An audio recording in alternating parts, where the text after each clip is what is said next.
Perfect. All right. Copy this. Make sure it's in comments on YouTube. Bam. All right. Let's go ahead and get that started. What? Are we good? I think we're good. All right. Boom. Turn light off so we can not see. Hey, everybody. Welcome welcome on. It is your boy, Ladero, Notary Know-How, Georgia, and I am here again for another night of, our normal Notary Chit-Chat. Tonight, we're going to be doing a Thursday night Notary Chit-Chat. When I say I spend some hours working with Chat GPT to help me figure out a few things in this business of mine, and of course, I'm going to share some of the stuff with you guys. Yeah, my hair's really coney today. It's fine. I don't even know what's going on back here with my hair, but we started the retwist. And I'm trying to keep it down and flat so I don't have flyaways in the middle of the night. But anyway, that's y'all don't care about that. So, look how I look. That's what it is. But I am here. I'm live. Okay, let's go ahead and get everything going. Okay, we're good. This camera's going. I can see comments. Perfect. So, hey, everybody, let's start it over. I am Ladera Wharf with Notary Know-How, Georgia. I go live Monday through Friday, at least for the month of March, where I bring my notary buddies some good info. I try anyway. Love hosting this space because it allows us to come together. We can learn together. We can grow together. We can ask those questions. Because guess what?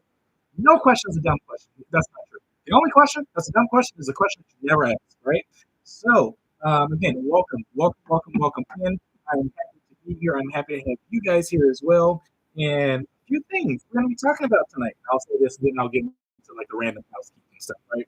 The things we're going to be talking about tonight, we are going to be looking at when a signer is acting as an attorney in fact. This is when the people sign the power of attorney. We're going to talk about that just real quick in the proper way that it should be signed, right?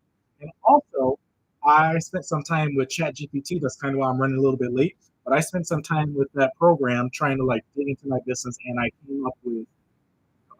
There's 6 questions that I've been trying to answer in my business just to make sure that things are flowing. And so, of course, I'm going to share those 6 questions with you guys. But now, time for some random housekeeping. Since y'all see it's on TikTok right here, the free Notary Buddy community. I think I actually renamed it, so now it says Notary Buddy community. I'm pretty sure I did that yesterday. But anyway, you guys are more than welcome to join in. That's the same for everybody else on YouTube and also Facebook. It is pinned to you guys' first comment. But for those of you on TikTok, how do you join the Notary Buddy community? Go over to my link in my bio. Click on this little thing, right? Go to my face, but it's my logo. Click on that little thing. Go over to my bio and or my profile, and then click the link in my bio. Fill out the 3 questions, and then I'll let you know. This community is free. Did I say free? Yes, it is free. It is free. It is free to all my notary buddies across the nation, no matter if you're on East Coast, West Coast, North, or even the dirty South. You guys are all welcome to join. And of course, there's a ton of free resources in there for you. And also, I do have quite a few mini courses that are in there that are being released. So yeah, anyway, that's it. So let's see who we got. I saw Dean hop on over here on TikTok. Welcome, Dean. Lovely love everyone. I think that's what it says. Welcome. I can read. No, I can't. Dean, I see you on here. Who is this? Honeybee Sweet, welcome. Coco Glenn, welcome. Finding Deals, welcome. User 3824, welcome. My dyslexic clicked in. I knew that was right. Let me slow down. Who else we got? Pearl, welcome. Busy People, welcome. Veronica, welcome. AI, what's that? AL? AI or AL? I don't know. I gotta look over here for comments. Too small. Jane, welcome. Alpreneur, welcome on. Perfect. So I think we are right at the time of the intro. So let's go ahead and switch this music. Oh, we got a few more seconds. Let me drink my tea. So hold on.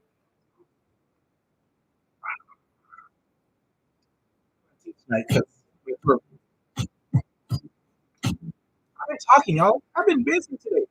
I did not leave the house to do any appointments today, but I was busy. The things that, how people tell you to do something in your notary business. You guys, people, these coaches and trainers, all this kind of stuff, and they tell y'all what's good in your notary business, but they don't do it themselves. So I've been like, all the things we talk about, I've been taking notes, right? You guys see me take notes every night. And so I've been taking notes, and I've been trying to go back and do the things that we've been talking about doing. And doing those damn things have gotten me some business. So we'll talk about that a little bit later in between so we don't get too bored. So Dean, let me zoom in on the chat. Let's see. Make the screen bigger. Zoom in like 500 times. Okay, let's see. Um, AI chapter GBT. Oh, did you see what my teeth is? So I have, I don't know, maybe you can see what I had on here, but I have a great value. I have two different mints. Like I have peppermint and then I have another like lemon mint or something like that. So one's Walmart brand, and the other one's from Aldi's. Dinner. Tea dinner. I don't know.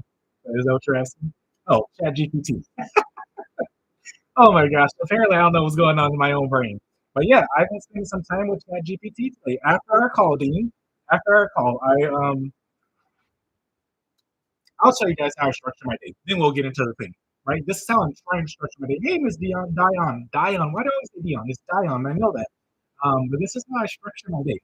I love to, or this is how I will be structuring my day. I am for the next 100 days. That's 100 working days. For me, it's going to be Monday through Friday. Because even though I do work on Saturdays, I don't really run too much of the business. That's just me sitting around waiting on calls on Saturdays. But Monday through Friday, I'm behind a computer. I'm doing stuff. I'm right now doing a place and things like that. So for at least for the next, this cone head is killing me, y'all. It's killing me every time I look up.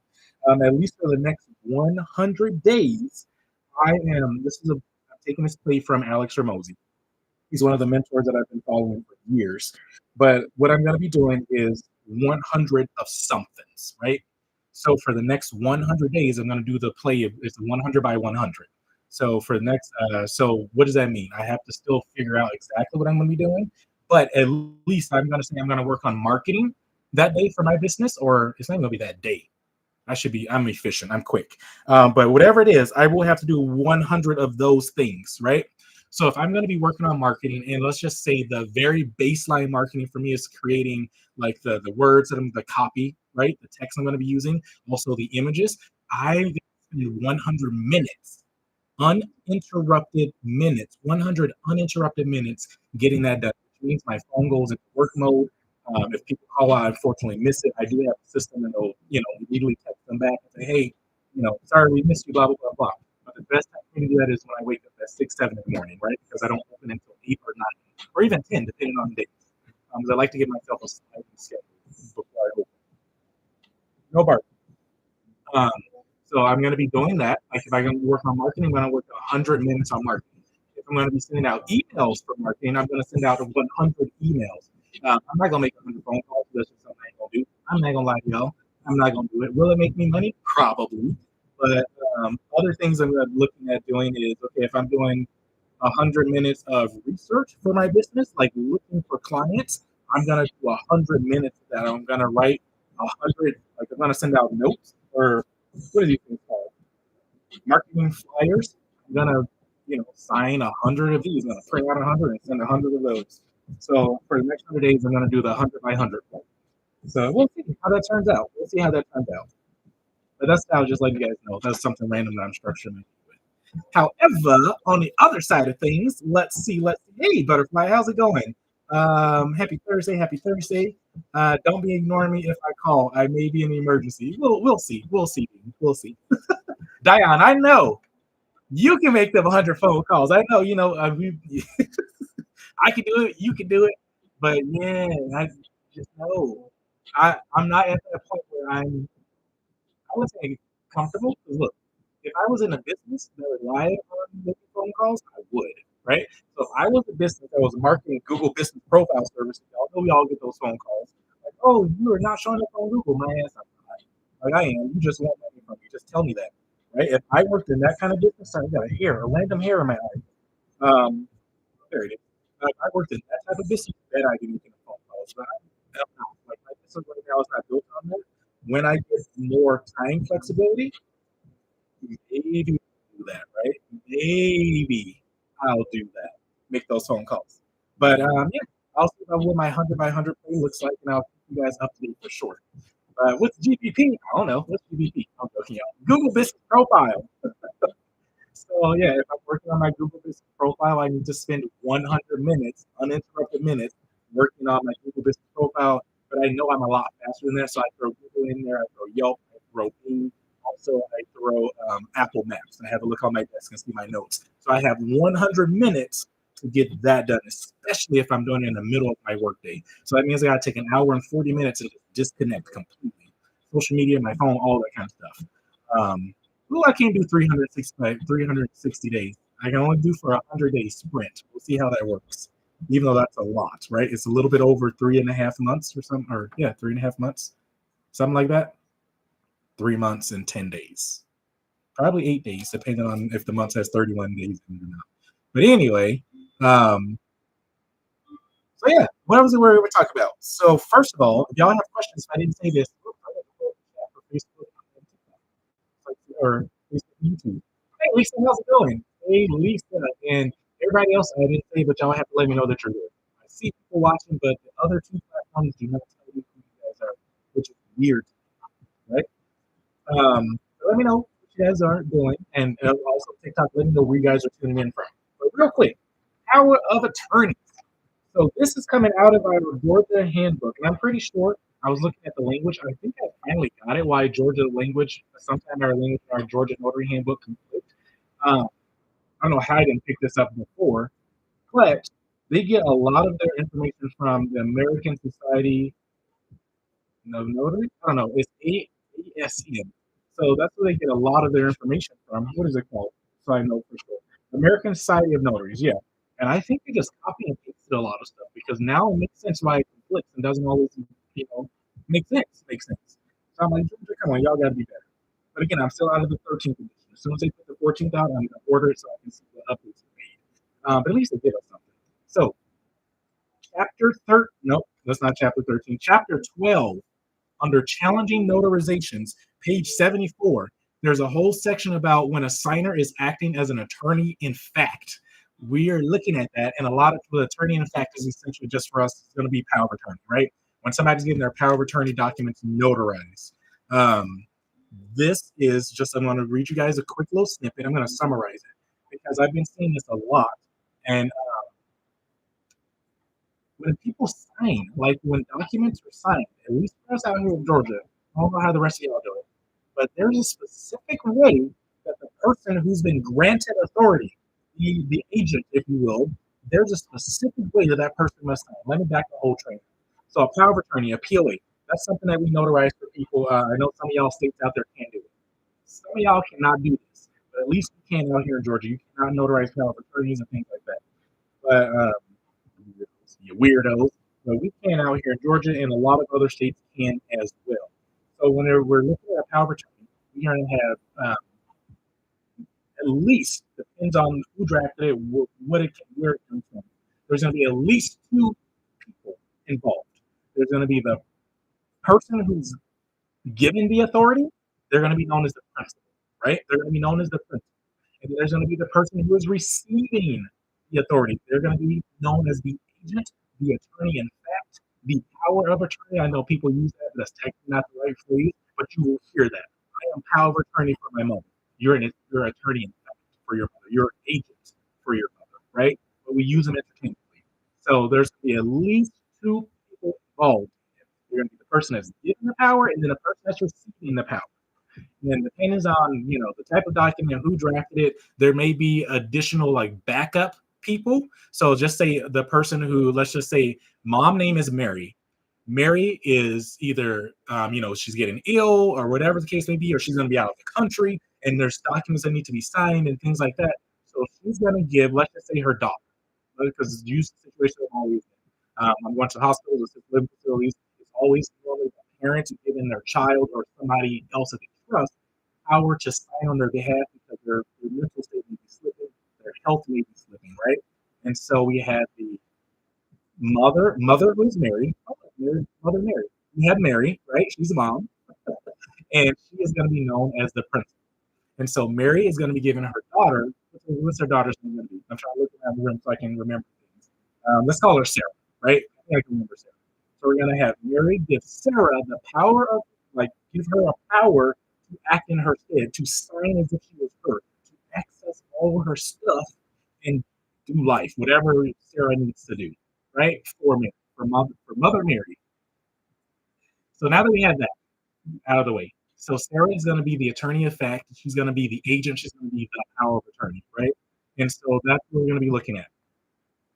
Oh, and then finish saying, let's say that Sarah has two other sisters or other siblings, and if Sarah's not available because she's the oldest, or mom trusts her the most, like okay, if Sarah's not available to be my power of attorney, to be my attorney in fact, we're gonna have her brother do it, John, right? John can be the backup agent, the successor agent, whatever the documents say, and sometimes there may be even a third person. So it depends on your documents, but I just want to make sure you guys are at least in the loop. So this paragraph, let me turn the light back on behind me. In the state of Georgia, says that, let me just skip what we don't need to talk about. The person making a power of attorney is called the principal, and the person authorizing being authorized to act on the principal's behalf is going to be called the attorney in fact. Under the where we go? Here we go. Where am I looking for? Oh, this is something I need to say. It's not here for us in Georgia. If it's different, y'all say, let me know. But out here for us in Georgia, when we're doing powers, like somebody's signing in someone's stead as a power of attorney for a person, or there's a person acting on behalf of a business, because this is something as well. The person who is the attorney in fact, or just say the power of attorney, who has the power, right? Let's just say that because that's the word you guys know a lot. That person is only able to make an acknowledgement on behalf of the principal. They cannot, under no circumstances, at least out here in Georgia, take an oath or an affirmation on behalf of the principal. And I've been seeing documents with the notarial wording, like our notarial block, is they're going to be signing power of attorney, but they still have like sworn and signed before me. I'm sorry, we have to switch this out.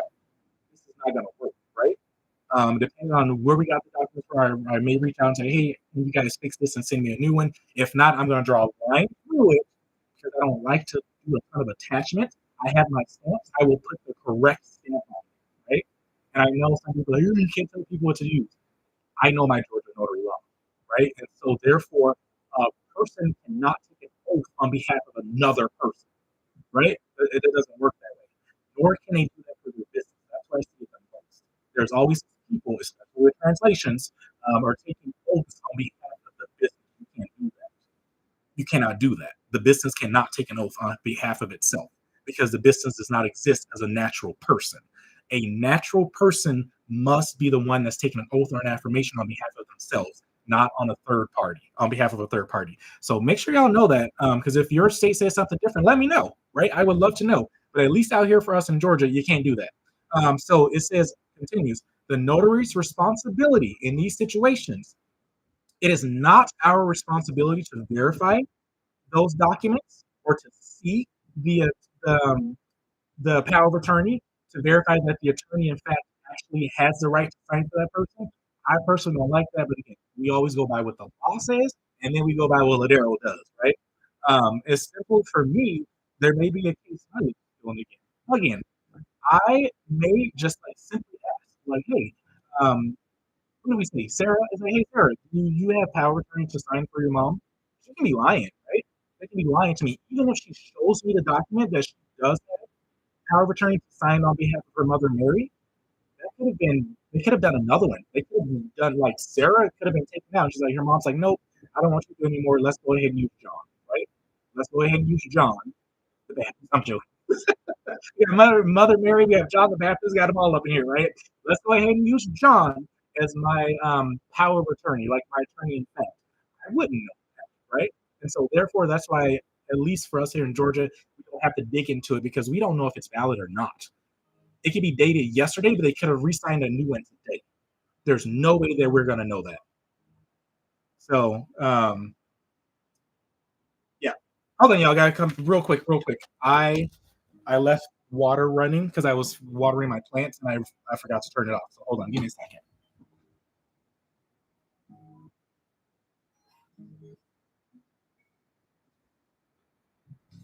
Okay, sorry, I didn't want to have to clean up a big mess in an hour and flood my bathroom. Yes, we take showers too.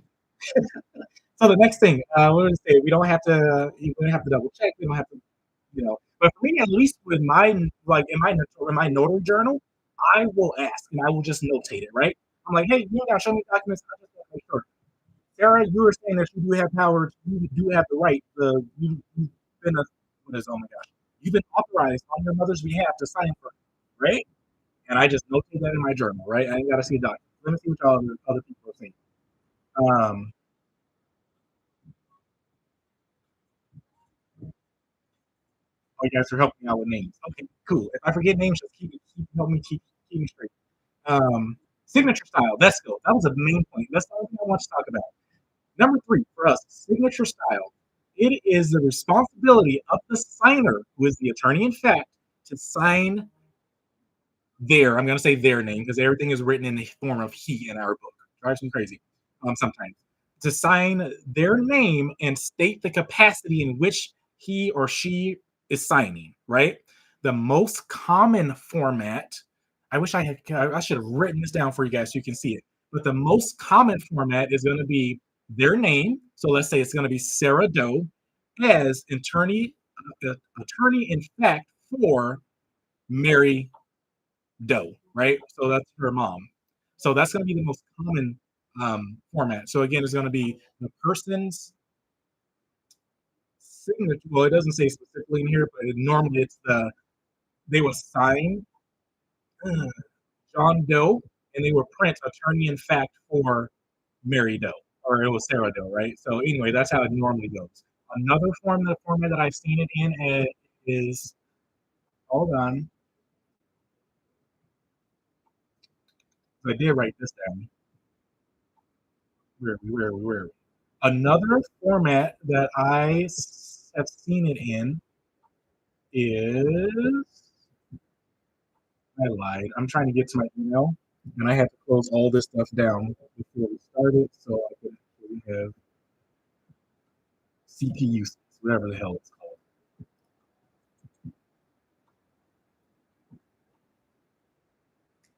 Sorry, y'all. Hold on. I know off the top of my head, but I want to make sure I'm telling it to you the specific way. Okay, so another format is going to be the principal's name. So it's going to be, we call her Mary, right? So Mary Doe by agent's signature. So it would be Mary Doe by, what was her daughter's name? Sally Doe, Susan Doe, whatever her name was, right? By Susan Doe as a signature, comma, attorney in fact, or power of attorney, whatever they want to write. But typically, those are going to be the two most common ones that I've seen. I just want to make sure I was reading that the correct way for you guys. Let's take this email down.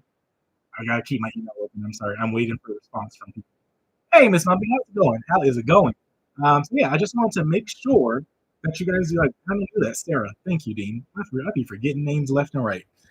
So what else? What else? Technically, out here for us in Georgia, whenever we have one of those a signer's representative capacity, like power of attorney, attorney in fact, or anything else like that, we are technically, I don't know if y'all knew this, we're supposed to use a specific notary certificate.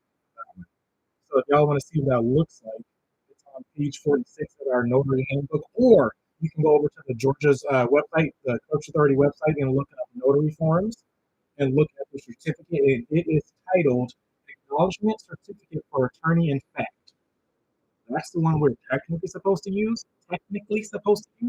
And then there's also another one that says essentially the same thing, Acknowledgement Certificate for a person acting in a representative capacity. So